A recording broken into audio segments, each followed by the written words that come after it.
اور میں نے تم کو اپنے کام کے لیے بنایا ہے، تو تم اور تمہارا بھائی دونوں ہماری نشانیاں لے کر جاؤ اور میری یاد میں سستی نہ کرنا۔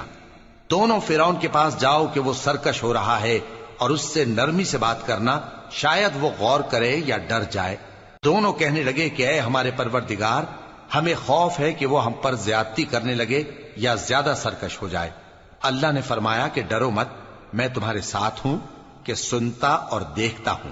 اچھا تو اس کے پاس جاؤ اور کہو کہ ہم آپ کے پروردگار کے بھیجے ہوئے ہیں، تو بنی اسرائیل کو ہمارے ساتھ جانے کی اجازت دیجیے اور انہیں عذاب نہ کیجیے۔ ہم آپ کے پاس آپ کے پروردگار کی طرف سے نشانی لے کر آئے ہیں، اور جو ہدایت کی بات مانے اس کو سلامتی ہو۔ ہماری طرف یہ وحی آئی ہے کہ جو جھٹلائے اور منہ پھیرے اس کے لیے عذاب تیار ہے۔ غرض موسیٰ اور ہارون فرعون کے پاس گئے، اس نے کہا کہ موسیٰ، تمہارا پروردگار کون ہے؟ کہا کہ ہمارا پروردگار وہ ہے جس نے ہر چیز کو اس کی شکل و صورت بخشی، پھر راہ دکھائی۔ کہا تو پہلی قوموں کا کیا حال ہوا؟ فرمایا کہ ان کا علم میرے پروردگار کو ہے جو کتاب میں لکھا ہوا ہے۔